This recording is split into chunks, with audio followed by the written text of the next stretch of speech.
It's time to get chiseled with Rob Commodari.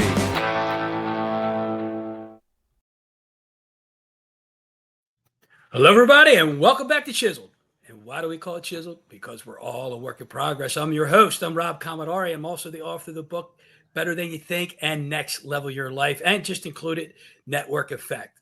But today I have with me Heather Reed, who is a nationally recognized top producer realtor in Colorado, known for her tenacious service, savvy investment knowledge, and deep community roots in the Denver metro real estate market.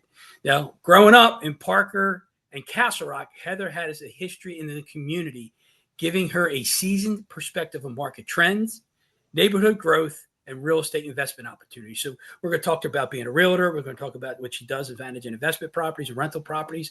And we're going to talk about her being a pastor's wife. Because she's consistently described as energetic, dependable, and results driven.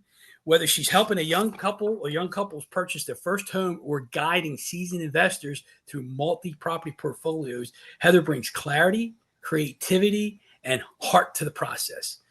Heather now lives in Centennial, Colorado with her husband, like I said, a pastor. He's a local pastor with their two amazing kids. When she's not serving clients, you'll find her enjoying the Colorado outdoors, hiking, paddleboarding, biking, and staying active in her community. Heather, welcome to the show today. Thank you, Rob. Excited to be here. It's going to be fun. We're going to talk about how you got into real estate and what it's like to be a pastor's wife. That's got to be awesome. So, Heather, I've heard you speak a couple times in front of a couple groups in our Brian Buffini community. So Heather is another one of the Buffini community realtors that I'm talking to. And there's so many great people in that community. And I'm looking forward to having her story here today. But like I said, I've heard her speak a couple times. And so before we get started into the deeper stuff, I want to ask Heather, how did you get into real estate and how long have you been in it? So, that transitions actually really perfectly with being a pastor's wife, Rob, because my husband and I were really praying about an opportunity to replant a church, which is where you combine church planting with going to help a church that has closed its doors and really get restarted. And so we landed here in Centennial 9 years ago with a church that we have been replanting. And we were super struggling to make ends meet. We couldn't put food on the table. And I was working a job. I had a newborn baby, a 2.5-year-old that my husband was pastoring and driving Uber. And so we were madness at the time. And my husband said, why don't you go get your real estate license? And so on a whim, got licensed into real estate and really don't recommend that for just about anybody because I did not know what I was getting myself into. But it really opened the door to exactly where I was supposed to be. And it was part of God's good plan. It aligns with my gifts and passions. And he's really blessed the business and actually our church because of it. So. Well, thank you for sharing that. So this was just 9 years ago. Yes. And you've done you've grown. You're a big shot there in Colorado in real estate. I know you want to be humble about it, but you are, right? So last year I was inducted into the REMAX Torchbearers, which that means I'm in the top 4 in Colorado and the top 40 in the nation under the age of 40. So like I said, God has blessed the business. And actually, we started the church replant 9 years ago, but I didn't get licensed till 8 years ago. So that's just all God's providence, I'd say. So before you did the replant, what were you doing? I was a licensed personal trainer, and I did that for 8 years. Okay. And so now you get up, you pack up, and how far did you go from one spot to the other? With miles, hours? How far? To move to the replant where we were. Yeah. Yes. Oh, we were just living down in Castle Rock, which is maybe 30 minutes from where our church is. So. All right. So you said you're just going to try it out, right? You just want to win. And you say you don't recommend people doing that. But how long did it take you? And it's I guess, I'm going to say ironic maybe that you used the word apropos, that you used the word replant it. You had to replant yourself. You replanted a church yourself. So how long did it take for those seeds to take root in your real estate business before to really get traction? So the first 6 months that I was in the business, I closed a beautiful 0 deals. And was just spending a lot of money and time with the online leads and trying to get traction, but really just spinning my wheels. And which is not good if you're already struggling financially to be putting yourself further into the hole. And really, that's when Brian Buffini crossed my path. So took peak producers and just transformed my business model, my mindset, and really wanting to just work by referral, serve people with excellence, and hope that if I really focus on them and doing a great job in my community, then they're going to want to refer me business and they're going to want to work with me again, which is great because I think that is the Christian mentality that a lot of us are seeking to have is, right, I want to serve the people in my life like Christ would. And so the more we just focus on excellent service, I think the more people are going to want to work with us again. So it's a beautiful overlap, in my opinion. That's great. So you went from 0 in the first 6 months to what? You're going to make me admit this. My first You're on a spot here. My first full year in the business, I made $430,000. Which is how many units? So you went from zero properties in 6 months to making $430,000. And Rob, I'll tell you, like at the time, we were making only a couple $1,000s a month, which in Denver, like you can't live on it. It's why we couldn't live on it. So I could not wrap my mind around those kind of numbers. Like we had never seen money like that. We've been in ministry 15 years. And so God really grew in both my husband and I a desire for him to be able to full-time pastor without being on paid staff. And we just said, hey, God, if you're going to bless my real estate business, then we want to do ministry pro bono. And so, yeah, God continued to grow the business and he's been able to do ministry without taking a salary from the church. That's amazing. And I'm going to ask, how many units was that in that first year? Because I know Denver's a higher price market, I think, right? I mean, at the time, my average price point was probably $400,000. So I don't know the number of units off the top of my head. I could look it up, but yeah, that's okay. So you've done, so that's 9 years ago. So now, I don't know if you track how many units you're doing now. I'm sure you do because you're in the Buffini community. So how many houses did you sell last year? My team and I think we sold, I want to say in the 50s. Okay. And so you, go ahead. That's okay. Go ahead. No, you said in the 50s, 50 units or so? Rob, I track a whole lot more income GCI than I do number of units sold. But I will tell you, this year our goal has been to sell 80 homes in the Denver metro area because for every home we're selling, we're helping a kid in Myanmar get into a family home that's coming out of sex trafficking or they're orphans or they're in refugee camps. So we've partnered with Ethnic Global Services, and it has been really cool to get our client community on board with the ways that we want to be just outrageously generous and give back where God is at work in other parts of the world.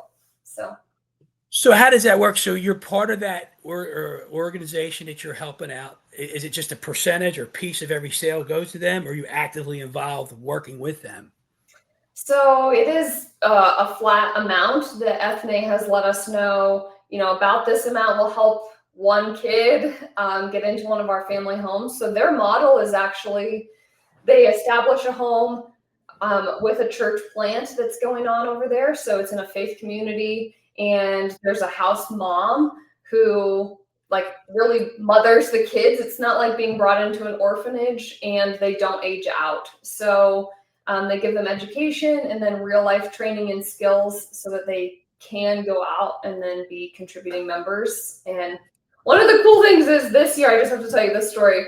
One of the homes that we're helping getting started, the house mom is going to be someone who went through one of the homes as a kid.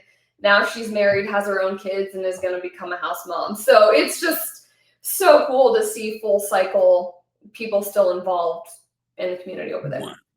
Well, so what attracted you to that specific charity? Because everybody's got their different things, but what attracted you to that one? So my husband, whenever he was in seminary, got connected with, his name's Alan Carr, but he's the director of Ethne Global Services. We all built a great relationship. We visited his church plant when he lived out here in Colorado, so got a little bit involved with him locally. And then he visits their work multiple times a year. And what we really liked about their organization is, first of all, they love Jesus and they want the kids to be involved in a Christian community, not just, I'll say not just a helping hands ministry, which those are great, but it is real life help, but also in the faith. And we can go visit these children's homes anytime we want. So Alan is sending us photos of the kids, who he's working with. They're real tangible people that we can go anytime and meet. That's awesome. Because like I said, like my heart, when you said that, my heart goes out to the homeless and the hungry. And now my mom's got dementia, and I contribute to Alzheimer's because obviously it's close to my heart. But I hate seeing anybody on the street. It breaks my heart. I just wish there's more. There's probably more I could do. I need to go dig into that a little more. So probably offline, you and I are going to have another conversation. Sure, anytime. I'm happy to talk about it. Yeah, that's great. And I don't want to spend too much time on all the real estate, but you have a reputation for somebody who's driven, right? You're tenacious, you have high energy. And I know in our community and the coaching we get, we're called to like win the day or win the week. And if you, without me saying, I want you to say, like, what does win the day and win the week mean to you in the business? And I know you have a streak, and you can share that with us. How many weeks or months or years in a row have you been doing this as far as winning those weeks? Sure. Okay, lots of questions there. I'll start with, what does it mean to me? I think, first of all, when I first started in real estate, I had a hard time thinking about writing birthday calls or making friends to people in my, or making phone calls with my friends and people in the community and saying, is this business? Like, is that getting salesy or slimy? And how can I do this as a Christian? And I just so distinctly remember a phone call I had with a client who was also a church member. I called her on her birthday to just say, happy birthday, thinking about you today. And she started crying. And she said, Heather, my parents have passed away. I don't have any other family. I have felt so lonely today on my birthday till I walked to the mailbox. I got your birthday card and you called me. And it reminded me that God sees me and I'm not alone.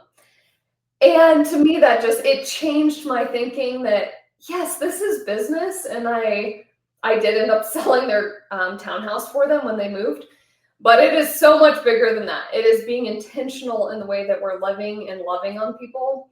And so, yes, my method to my madness, because I am super driven, is I do try to win my week every week on Monday, which means this is my day that is devoted and dedicated to calling my people, checking in, writing notes, planning out a week, and being in touch.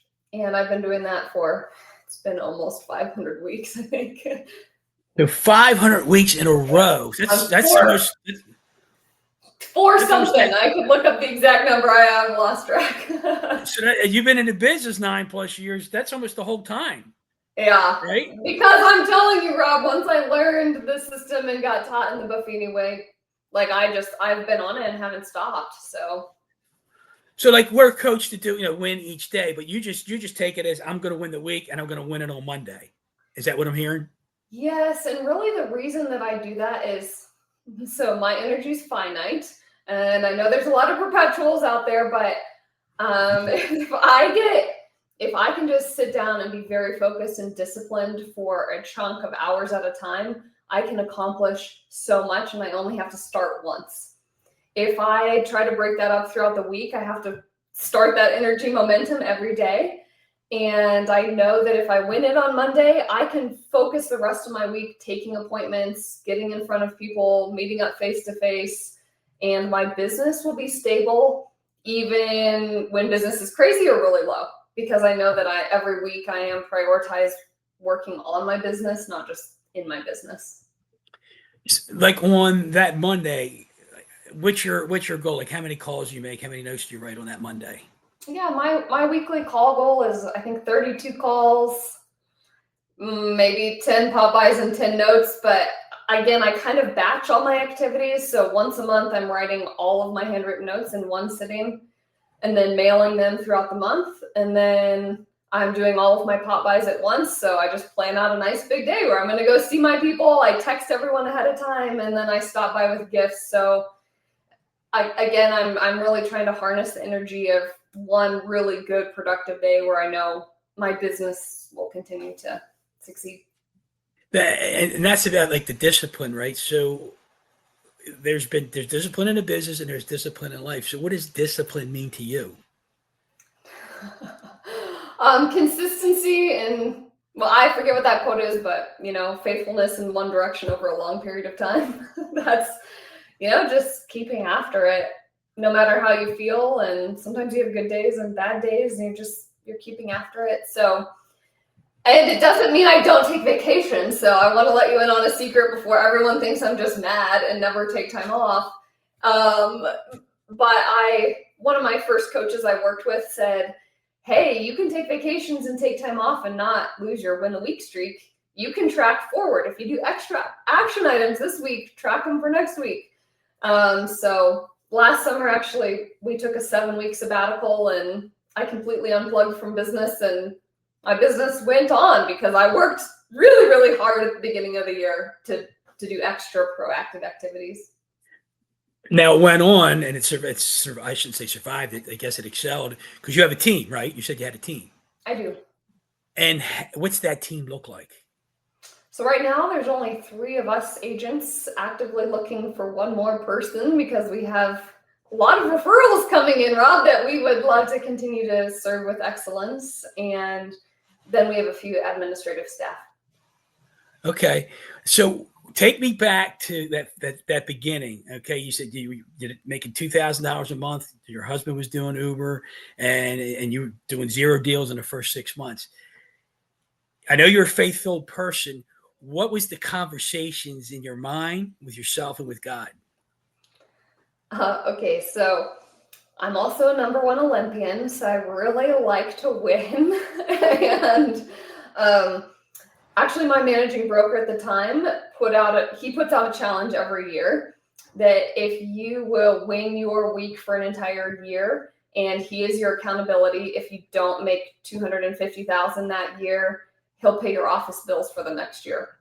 And again, at the time, like, I couldn't even fathom $100,000, let alone these kind of numbers we're talking about. But my friend was like, you can do that. I know you. You're this fitness girl. You like to get out there and win. So I was the first person ever in the history of my brokerage to take him up on his challenge.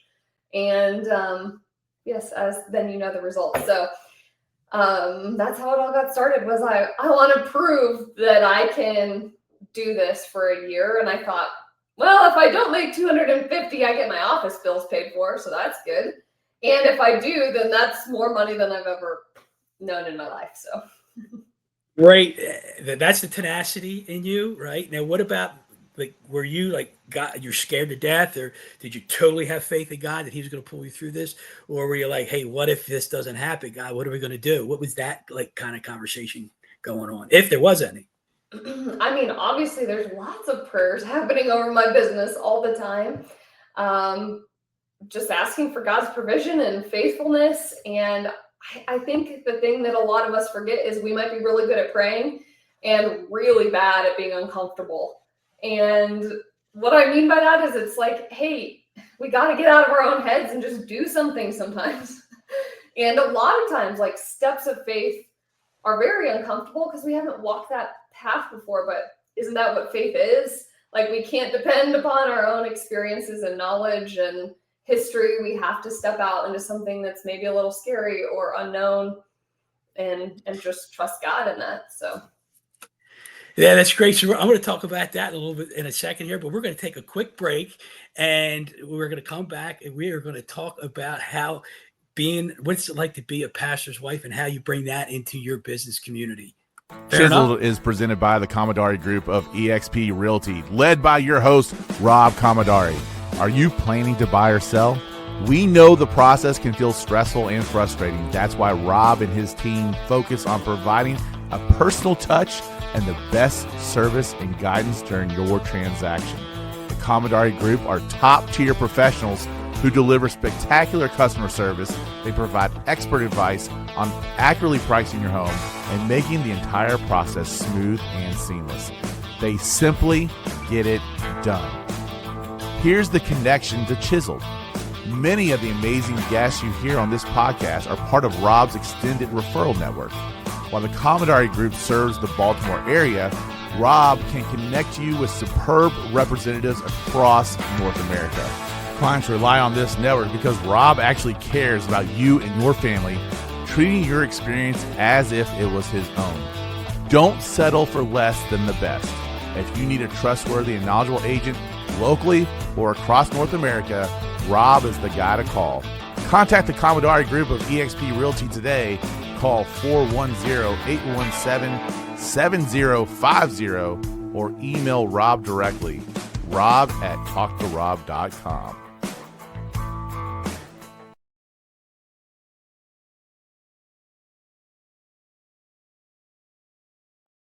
Welcome back, Heather. Yeah, before we broke there, we were talking about the faith you had and coming into the business and building a business. But you said earlier that your husband's a pastor. Now, he was a pastor before you got into the real estate business, correct? Yes. So this is our 15th year in full-time ministry. That's incredible. So what does that mean, full-time ministry?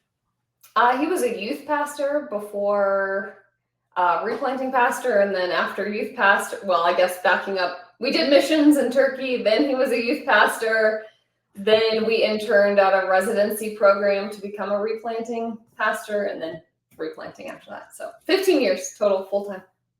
So what's it like being a pastor's wife? That's a loaded question. We're ready. The audience is ready for you. To say, how vulnerable are we getting here today, Rob? Hey, you be as vulnerable and as authentic or vulnerable as you like. I'm here, guys. This is God's show, not mine. Okay, so I'll start with the positive. I mean, it has been incredible to just watch God at work and to be part of what he's doing in this community. God just given my husband a passion for evangelizing and discipling people. So he's comfortable going door to door, which I know kind of brings in the real estate world, but not to sell the team, but to just talk about Jesus. And, has met so many people who've ended up coming to church, coming to faith, getting baptized, growing in their personal walk because he was willing to be uncomfortable and put himself out there and have faith in how God's already working in people's lives.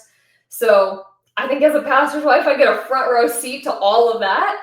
And, I'd say on the downside, if we want total transparency, it can be super lonely because there's a lot of expectation from people, and a lot of people kind of put you up on this pedestal. They evaluate your life continually. They'll tell you what they think you're doing right and wrong. And I would say that is a continual growth in faith to say my identity comes from Jesus and him alone, who God says I am, what he's calling me to do, no matter what everyone else thinks I should or shouldn't be doing or how I should be living. So. Well, can I dig into that loneliness a little bit? If you got a second on that? Yeah. So what's that?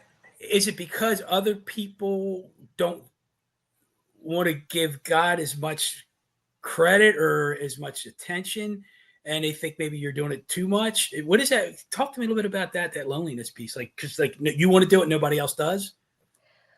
I think a lot of it comes more from a lot of friendships form within the church and community forms within the church.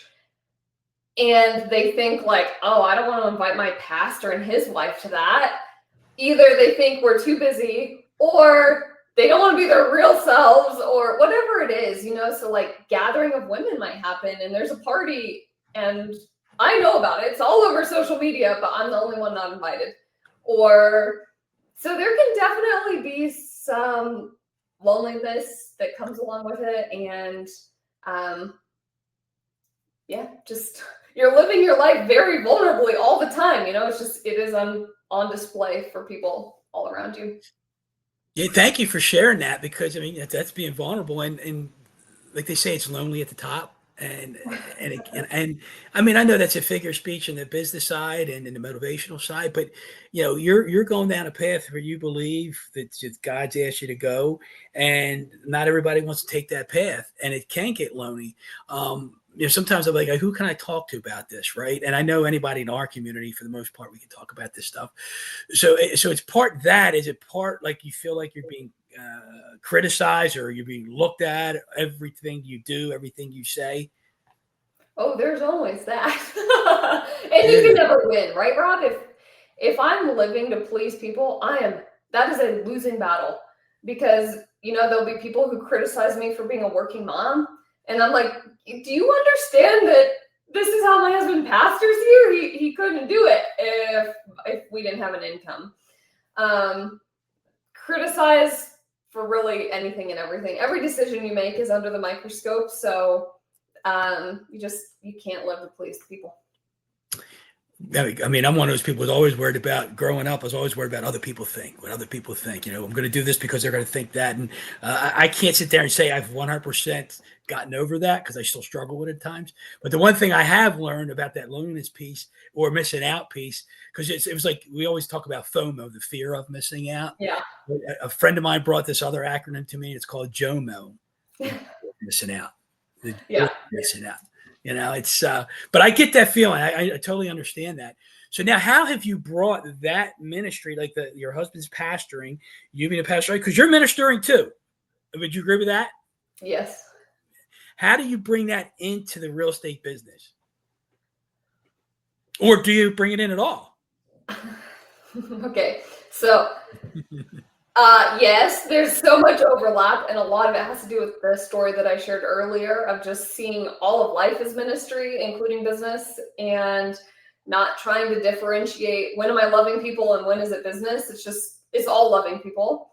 And so actually, based on Buffini's 100 Days to Greatness, you're going to love this. My husband designed 100 Days to Fruitfulness. So it is kind of like a training, teaching that he has walked our pastors through of, hey, as a pastor who disciples people, we should have a handwritten note program, and we should be calling through our entire directory. And if someone's not at church, they should get a visit from their pastor. So he does pop-bys with gifts.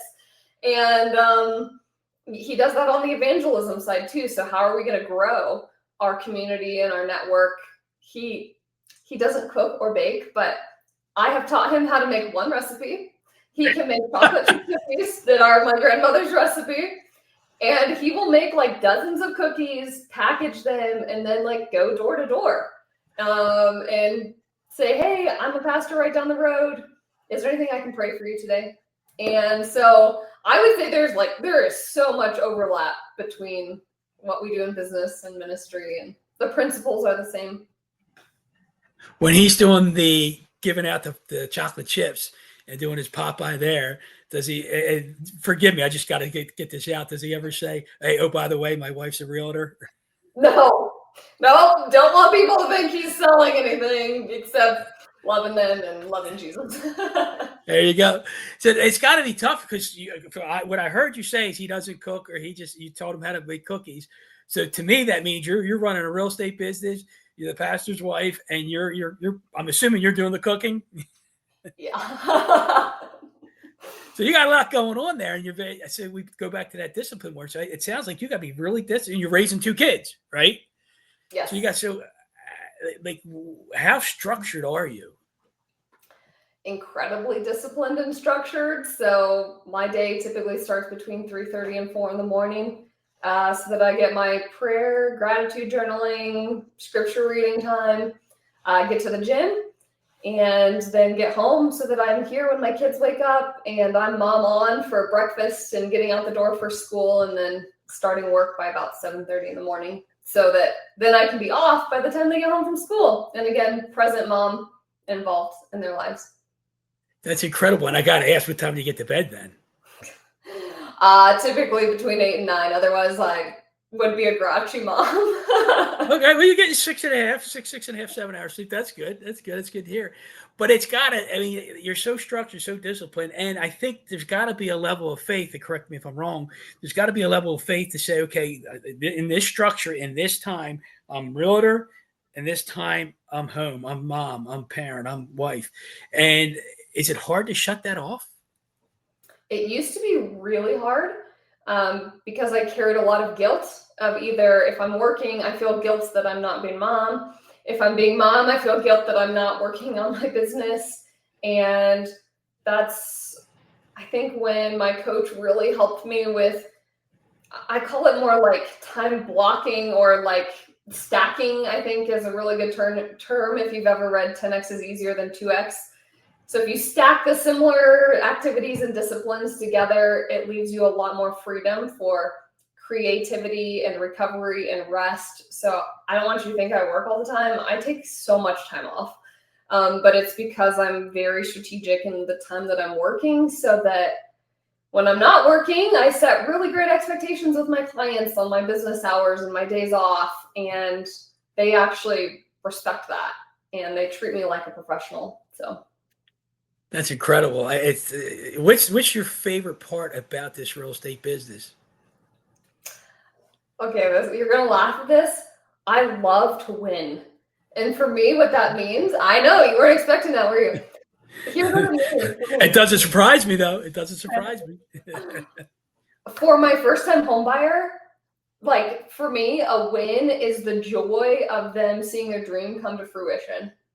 Or for the seller who, like, I've had 6 different estates this year. So working with people and families that are going through really hard times, it is such a win to be able to say, I want to take this stress off your plate. Let me handle this.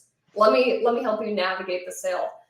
So I define my wins of like, hey, this is what joy and success is going to look like in this situation and with these clients. And I love it. I love creativity. So just doing a lot of different creative things in business and pursuing different avenues that, maybe other people aren't in that space. So I like what you said there about win, though, because it's when you said, like, I think a lot of people, when they hear you said, I like to win.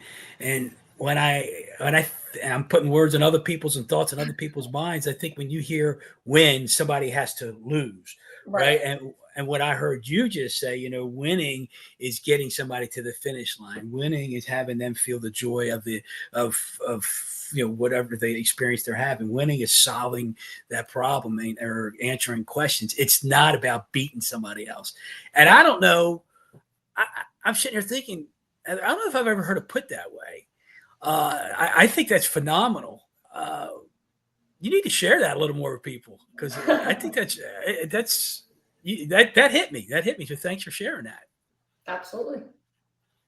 And I hope everybody hears that, because it's like now, I mean, I'm a competitor, right? I'm a conqueror. I think this is the competitive thing here. I think a conqueror's above Olympian, not Olympian above conqueror. I think conqueror's the up there. So we're both competitive, is my point, and that competitive thing is winning. So for me, it's like just being the best I can be for others.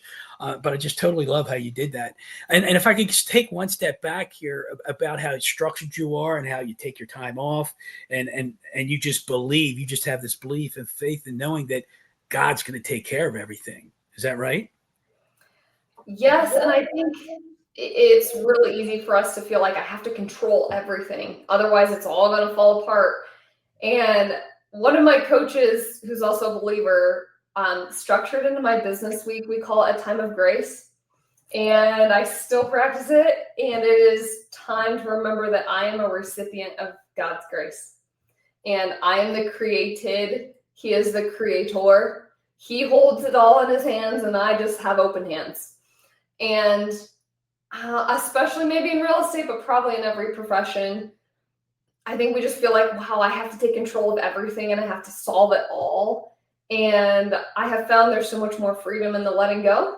But that does tie into structure, because in order to let go and still serve people with excellence, I have to know what my business hours are. And so to say, hey, I take Saturdays off. It's my family day. It's the only day all four of us are at home. And so if you want to see houses on Saturday, it's going to be with one of my teammates. And, you know, the control freak in us would be like, no, I got to be the one doing everything. And the one that's submitted to God's plan says, if these are the right clients, they're going to be okay with that. And they're going to respect that I have a family and other priorities in life as well. And I have actually found my rate of referral went up. As soon as I started putting more structure and boundaries on my business and life, which was the opposite of what we are afraid of, is people aren't going to want to work with me if I'm not a 24/7 realtor. So Why do you think that is? Why do you think it's gone up because of the boundaries? Two things. Communication, because we all know communication is kindness and so is clarity. And so if people just understand we're meeting expectations already, versus if you just don't have that conversation and now you don't respond at midnight, they're upset because they didn't have a realistic expectation. And then the second piece is, if I treat my business like a professional, which I am a business owner, I am a CEO, and so I'm going to operate like a CEO. My clients see me as a CEO and as a professional business owner, because now I'm communicating that with them, and they will actually want to refer their friends and family and neighbors to a professional. They don't want, you know, someone who does one deal a year. They want someone who knows what they're doing.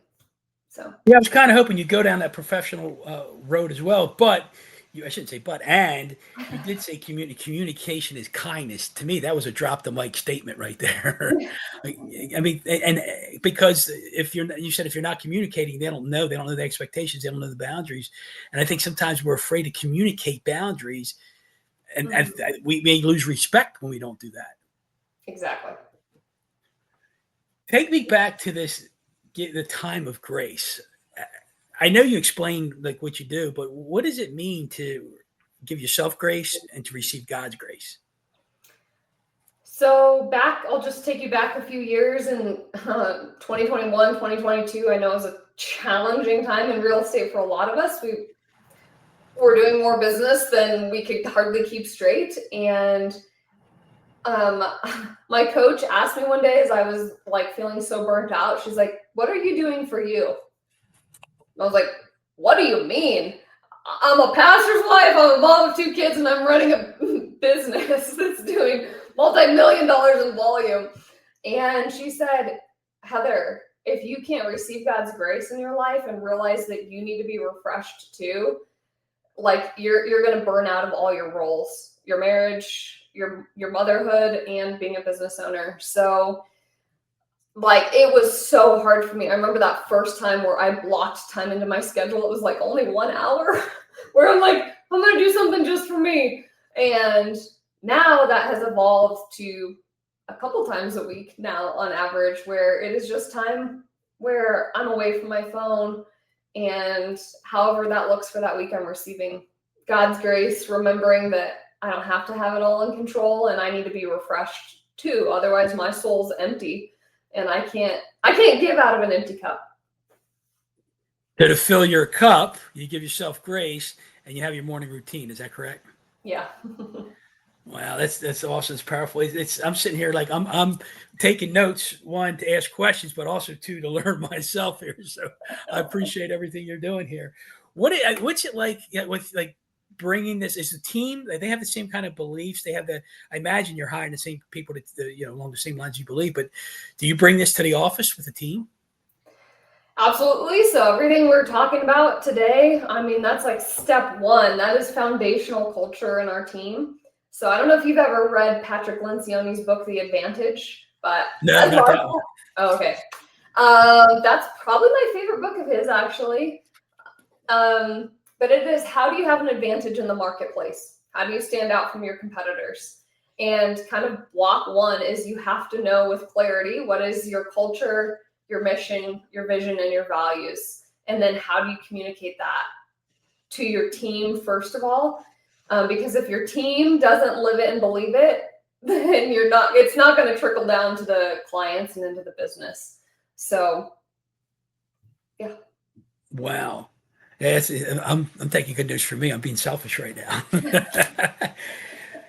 I want to bring this up. It was about 2 years ago, I think it was, at one of our events with the Buffini community, and you spoke at a believers breakfast, and it was a very passionate, emotional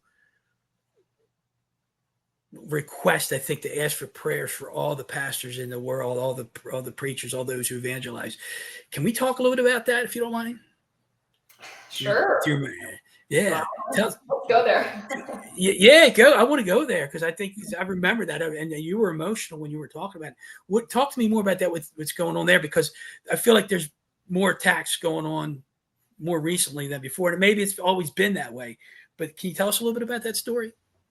Yeah, Rob, we've been honestly on a very personal level through a really challenging time in ministry the last 2 years, and it has been eye-opening, the conversations that we have had with other pastors now who have walked the same path, and the percentage of pastors and their families who basically can't endure the attacks from within the church and from outside the church, and they leave ministry altogether. And yes, so there's definitely a plea and a burden on my heart to be praying for your pastor, for his family, for their marriage, for their kids, because it is a very different world to be in leadership and Christian leadership. I think Satan would like nothing more than for Christian marriages to be destroyed and your witness to be torn down and kids to just be rebellious and go off the rails in any way that he can destroy the witness of Christ. And a lot of time that does start at the top.